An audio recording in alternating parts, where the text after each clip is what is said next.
Hello, everyone. It's Mr. Huffman. As usual, good morning, good afternoon, good evening, whenever you're watching this. So, to kind of follow up on where we left off with Jackson, there's a lot of, at least in the political sphere, a lot of turmoil at this point in American history, right? All these questions about sectionalism, about slavery. South Carolina even raised that issue of secession, of possibly seceding from the United States. So, there's a lot of, you could, lack of a better word, negativity in the culture during this time. But what I'd like to focus on today is some of the more positive aspects and some of the more interesting, progressive things that are happening during this time when it comes to the development of really forging that American identity, the very name of this unit. This is really where the United States is going to further establish its own kind of social and cultural identity during this time period. So while you have all this kind of divisiveness happening out in front with the politics, a lot of the, not everything, but a lot of the stuff I'm going to talk about today, I would say are things we should more celebrate and look at as grand accomplishments of America during this time period. And the biggest of which, arguably, is going to be immigration. Now, immigrants had obviously been coming to the United States since 1607. If you're going to go back all the way to Jamestown, right? But we had never seen a huge bump in immigration really as significant as the one that we see here about from 1815 to 1860, right before the Civil War. There's going to be another huge immigration bump when we get into American II at the turn of the 20th century. But in the early 19th century, we're going to see some about over 5 million immigrants arrive to the U.S. Now, this is going to be a large source for labor, but also some fears regarding foreign influence. And that's true of really every era of labels that are thrown against immigrants. But obviously, we have all this industrialism and factories of the North and the Northeast that they want cheap labor, people who are willing to work for less. And so immigrants are going to be those people who are trying to come here, work hard, prove themselves. And in many cases, they get hired in some of these jobs because the employers know that they're going to take a little less money. But again, also, like I said, people who are already here, more native born people, are going to say, oh, are other countries trying to influence us? Are they trying to muck up the American dream? I would say no for the most part, but that is going to be a fear that hangs over the air. In particular, Ireland is going to send over the largest wave during this time period. About 2 million of the 5 million immigrants are coming from Ireland alone. Okay, and you may have heard about this before. Why does that really happen, particularly for Ireland? From Ireland, there's going to be a potato famine that hits in about 1845 because Ireland was very reliant on kind of potatoes as kind of one of their big crops that they kind of grew. And there's going to be a huge potato famine, and so a lot of farmers are left hanging out to dry, so to speak. And so they need to go somewhere, and America seems like the place for them. So the potato famine is what forces many of the Irish to move here to the United States. Many arrived with not a lot of money, not a lot of skills. And in particular, all these Irish immigrants are going to settle in northeastern cities and work as mostly unskilled laborers or servants because they don't really have the greatest education. They don't have a whole lot of skills, don't have a lot of money in their pockets. So, as I said, they're going to be willing to work for less so they can try to get ahead. Right. Germany's also going to send quite a bit. The second largest group, about 1.5 million by 1860. So, in particular, a lot of Irish and German immigrants. Germany, what was going on there that kind of made a lot of people want to leave? The biggest thing, there's going to be a lot of infighting within the German states. Germany was not yet really unified. That won't happen until kind of a few decades later. So there's kind of a lot of these Germanic states that are kind of warring and fighting, and many want to escape that violence and repression. And so naturally, again, they hear rumors that America's the place to go. And so a lot of these German immigrants are going to find themselves in America. Now, on average, not totally, but on average, the German immigrants that arrived during this time period are going to have a little bit more money in their pocket than some of the Irish immigrants. And many of them are going to settle in Ohio and Pennsylvania. Many white people that still live in Ohio and Pennsylvania actually have, German immigrant ancestors you can trace back. And they're going to become farmers and in some cases open their own businesses. So again, they're not totally rich. I don't want to stress that. But they had, on average, a little bit more means to kind of start off on the right note than a lot of the Irish immigrants do. Okay, so between Irish and German immigrants, that accounts for a lot of them. You're going to see some also other groups come over as well. But in particular, it's a lot of Irish and a lot of German immigrants. So, in response to this, though, as you got all these immigrants that are coming over, nativism is going to also kind of creep up. And what is nativism? And this is a term that in many ways still exists. It's taken on new forms. But basically, nativism is a general hostility towards foreigners or immigrants on the basis of different cultures, religions, languages, what have you. Basically, people who are saying they're native born, which really is a disingenuous term because really the only people who are really native born Americans in many ways were Native Americans, who many of which we tried to get rid of. So that's not quite right. But this idea that, oh, my family's been here for generations. Many of these nativists were generally people from English heritage. So it goes all the way back to the Revolution and before that even. And so they had been here for several generations, and they really looked down on a lot of these Irish immigrants in particular, but also some of the German immigrants. And in early 1800s America was very anti-Catholic. Okay, so a lot of the Irish immigrants who arrived were Catholic, and not as many of the German immigrants. Many of them were more Protestant. Some were Catholic, but more German immigrants were Protestant.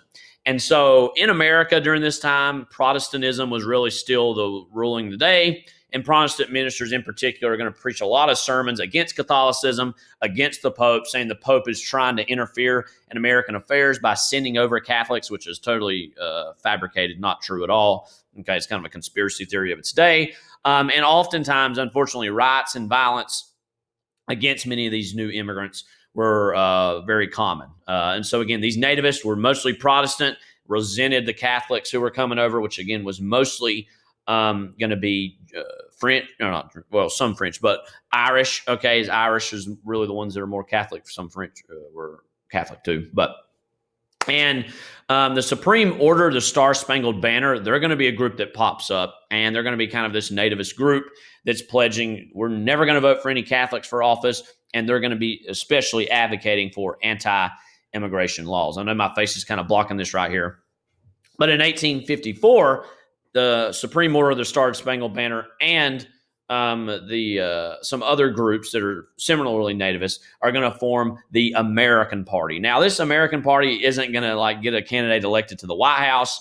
They're not going to have a whole lot of influence, but they are in many ways a product and a result of a lot of this negative attitudes and a lot of this negative energies being directed towards immigrants. Okay, and this group was known also as the Know Nothing Party because oftentimes if they were found beating an immigrant or kind of perpetuating an act of violence against immigrants, and they were questioned by the police, they would kind of just simply say, I know nothing.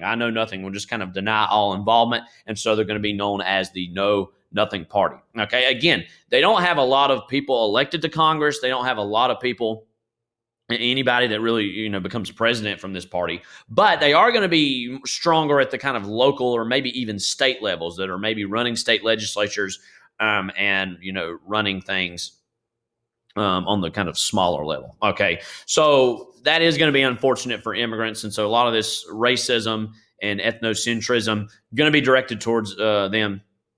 And again, this nativist group is going to get its own little following throughout the 1850s. Now, a lot of that kind of hits the brakes when we get to the Civil War in the 1860s. That kind of takes a back seat to that. But there still is a lot of negative energies being directed, unfortunately, against these immigrants, who many of which were not in any way trying to incite any sort of violence. They were paying their taxes. They were doing their jobs. They were minding their own business. And usually it was just this kind of nativist out off the top rope, so to speak, attacking them, being derogatory towards them. Just kind of really nothing, no other thing to say other than it's just kind of garden variety racism. Okay. So again, they even these nativists called themselves Native Americans because we were native here, which again is not true at all. Actual Native Americans were the real Native Americans, and if anything, they should have bewared foreign influence when the English came over here in 1607, right? So many of those. I talked last week a little bit about some of the reform movements in the United States during this time. That, and even in some ways, it ties to nativism as well, both good and bad. A lot of these things stem from the Second Great Awakening. Now, we talked about the First Great Awakening way back when, kind of in early Unit 2, right before the Revolution. There's going to be a Second Great Awakening that happens during this time period. And in general, at the end of the 1700s, going into the early 1800s, many ministers and church leaders are going to start to get concerned, saying maybe Christianity is going too far by the wayside. Maybe we need kind of a grand revival all across the states. Okay. And so in the early 1800s, a lot of ministers are going to work really hard to try to spark that revival. It starts in Kentucky among frontier farmers in the western regions, as then is going to spread all throughout the country. What's the basic tenet or the basic message of this? Basically, like a lot of revivals, it's going to insist on, listen, individuals have strayed away from the path of God. They need to reconsecrate themselves. They need to be rebaptized and really start dedicating Christ into their lives on a daily basis. So but also at the same time, there's rejecting, I won't get too far into this, but Calvinist ideas about predestination. They're saying we don't believe in predestination. We believe anyone and everyone has an equal shot to get to heaven, but they have to have that grace through faith. Okay. So during this time, certain denominations like the Methodists, Baptists, Presbyterians, they're going to greatly expand. Okay. And really these big tent revivals are going to happen, kind of big social events, right? I mean, there's not a lot of social activity going on. Well, there is, but nothing comparable to today, right? So this was a chance for people to get out the home and socialize. And in many ways, it was church. And church had always served that function here from the colonies turning into the states. But still, it was a big event and series of events that happened over this time period where they're going to be attracting thousands of some of these through song, through prayer, through these very emotional outpourings of faith. This guy in particular, Charles Grandison Finney, is going to be really one of the biggest leaders of this Second Great Awakening. And he was very careful before he really came onto the scene in a big major way. He studied politicians and salespeople to see how they kind of got their messages across, how they communicated their needs or their wants. And so he's going to bring this whole kind of charismatic delivery that salespeople and politicians often use and bring that to the pulpit. Okay. And this is important. This ties back to early on in the unit. He's going to preach to towns all along the Erie Canal. So the Erie Canal isn't simply being used as a way to transport commercial goods. It's also a way to actually kind of transport peoples and ideas, not just products, but ideas can flow across these canals. So that technological processes of the early 19th century, sometimes in this case, very much so, feeds in to these larger philosophical or social or cultural changes as well. So something like the Erie Canal, again, not just transporting goods, in some ways transporting messages, in this case, theology. So in general, there's the Second Great Awakening where people are going to try to start rededicating themselves to their faith and trying to become much more Christian and trying to rid a lot of problems of their lives, rid that through the Word of God and through kind of a deeper faith. As I said, a lot of those reform movements that relate to women, that relate to temperance, all kind of get their start in some way from this Second Great Awakening. Here's just kind of a painting that was done to show you how big these revivals could be. And again, it was a grand social event. Lots of people come to these, hundreds, if not thousands, would travel from small towns or kind of very rural areas and congregate together and worship, and in some cases rededicate their lives together. But it's not just some of these more traditional religious groups that are going to kind of go through some incredible growth. There's going to be some other new religious groups that come about as well, okay? And one of which is going to be the Unitarians. So they're going to rapidly grow in the 1830s. They're going to reject Jesus as the Son of God and said instead that, no, you know what? Jesus isn't the Son of God. Instead, he's just a great teacher, and that God is a unity, not a trinity. Because in traditional kind of Protestant and even Catholic faith, you have, the Trinity represents the Father, the Son, and the Holy Spirit. They're saying, no, let's not really look at it that way. It's actually a unity, that they're almost all kind of one being. And in a roundabout way, that's what the Trinity's saying, but that's what Unitarians believe. Then you're going to also have Universalists, and they're saying that there's universal of salvation of souls, that there's no hell. God's going to save everyone. Okay, so they're much less judgmental in some ways than some of these other groups, because they're saying no one's going to hell. There's going to be, everyone's going to be going to heaven, and God's going to save everyone. Okay, and so what does that mean in a practical sense? That every day we should kind of live peaceful, empathetic lives to showcase or exhibit God's glory and God's mercy on humanity. Okay, so that's another group. But really, one of the bigger groups that's going to come about during this time is the Mormons and the Mormon faith, which is technically going to be the Church of Jesus Christ of Latter-day Saints, founded by one guy by the name of Joseph Smith. He's the founder of the Mormon Church, or the Church of Jesus Christ of Latter-day Saints, or the LDS. And he writes the Book of Mormon in 1830, which he kind of, according to him, God specifically gave to him and granted to him, and kind of gave him this kind of almost New Testament. It's something that goes beyond the New Testament, and it's kind of the newest, latest Word of God. Okay. And in particular, he's preaching about the coming of God and the need to build a kingdom of here on earth to prepare for God's eventual return to earth. Okay, so that's what his big thing is. Now, he's going to be very popular across New England in particular, but also the Midwest. So lots of Mormons are going to come about through New England and the Midwest. Now, Smith himself and a lot of these Mormons are going to be heavily persecuted. Smith himself is actually murdered. Okay, and Brigham Young is going to take over. He was kind of a disciple of Joseph Smith. So after Joseph Smith's murder, after all this discrimination he was going against, Joseph Smith's murder, Brigham Young is going to take many of the Mormons and move west to the Utah territory, where a lot of Mormons even still live to this day in terms of geographically in the United States. Many Mormons live in Utah, and they're really going to establish permanent roots there. Okay. So again, I want to stress this.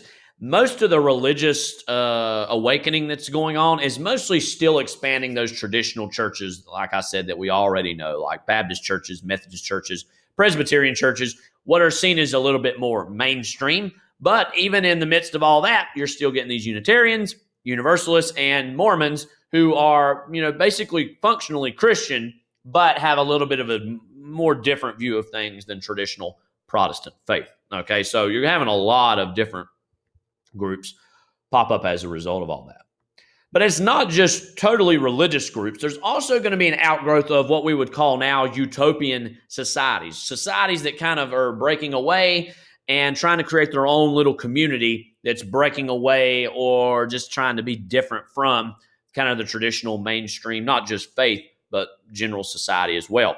And so some of these utopian communities, again, are building this wholly separate, wholly ideal communities that reject a lot of societal norms, right? In some cases, they're not stressing monogamy or kind of single, two-partner relationships as much.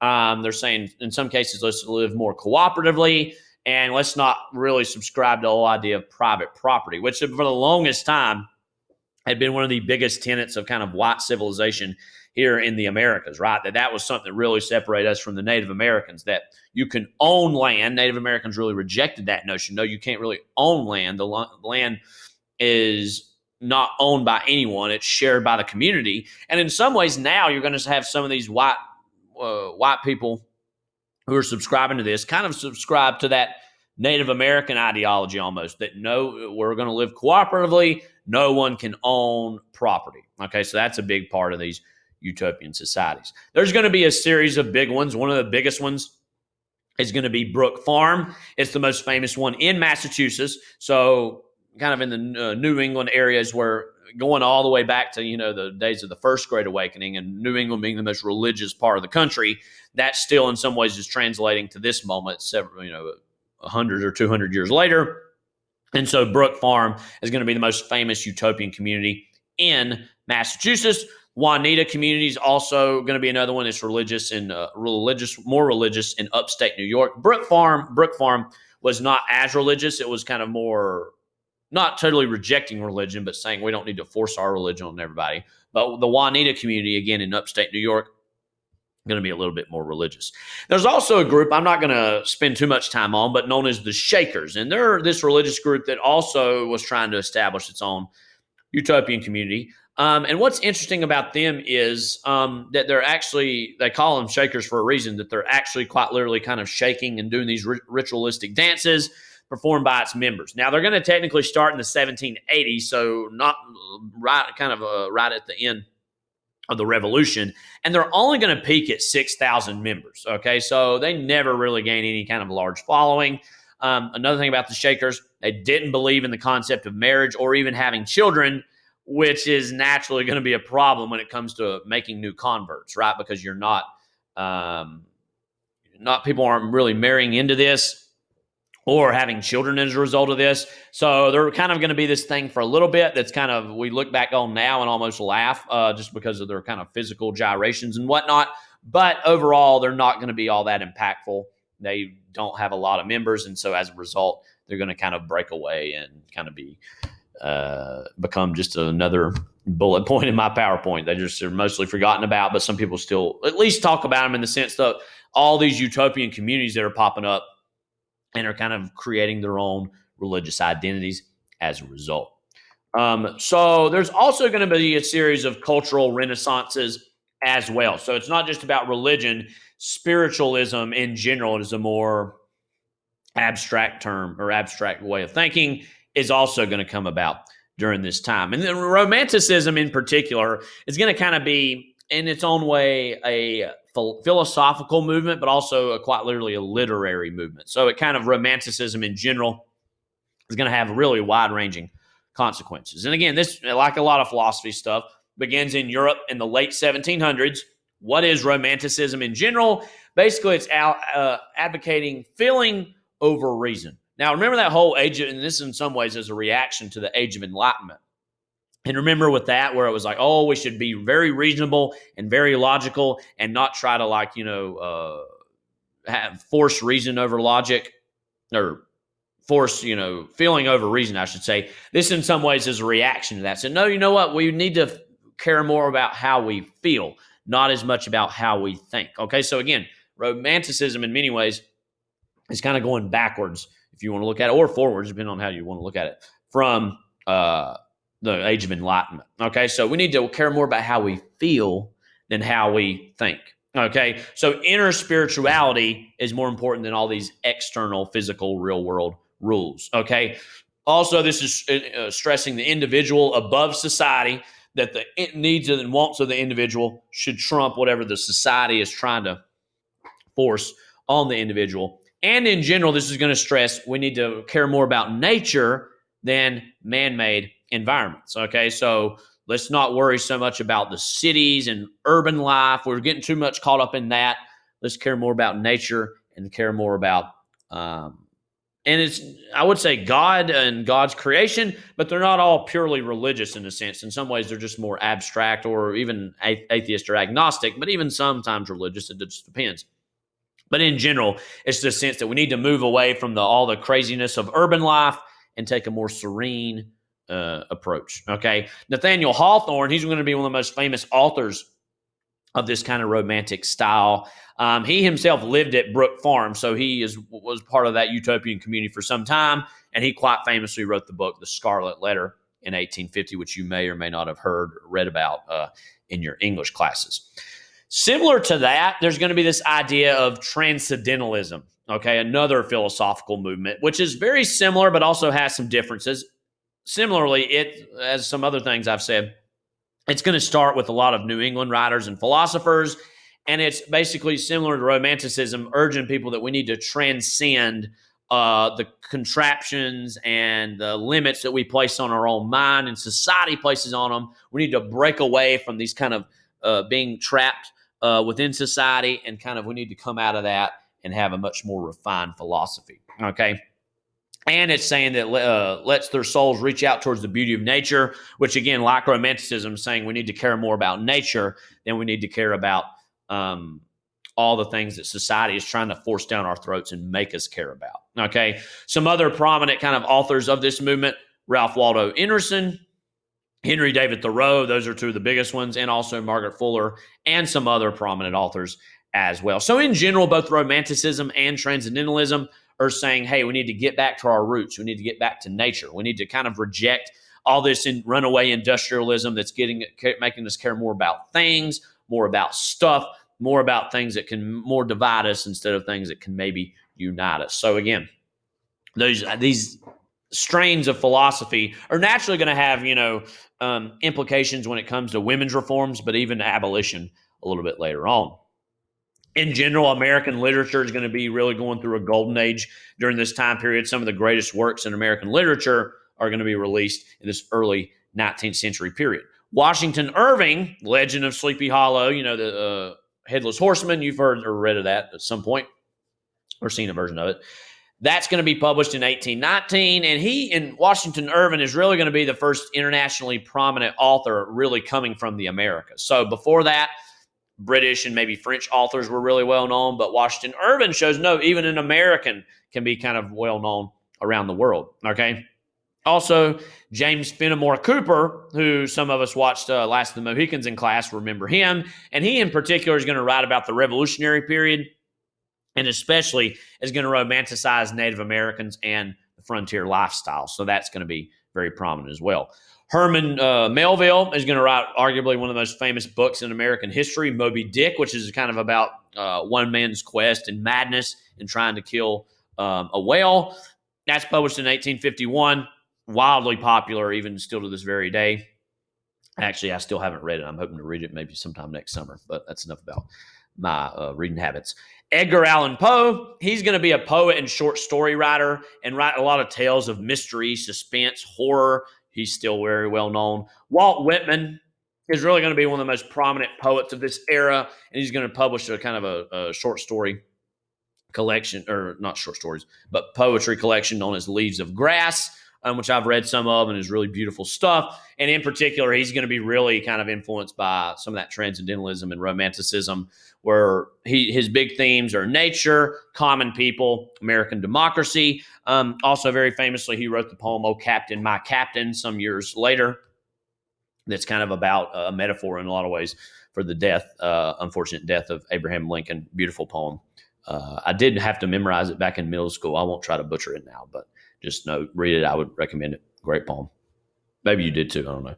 Emily Dickinson. She's going to be prominent because she's more of a woman author of this time who's going to, that's going to be a little bit unconventional, and very prominent poet herself. Unconventional, mystical, deeply personal. Her and really Harriet Beecher Stowe, who wrote Uncle Tom's Cabin, who I'll talk a little bit more about with abolitionism, are going to be two very prominent women authors, which again was a little bit of a novelty, unfortunately, back then, because most of the big authors were men.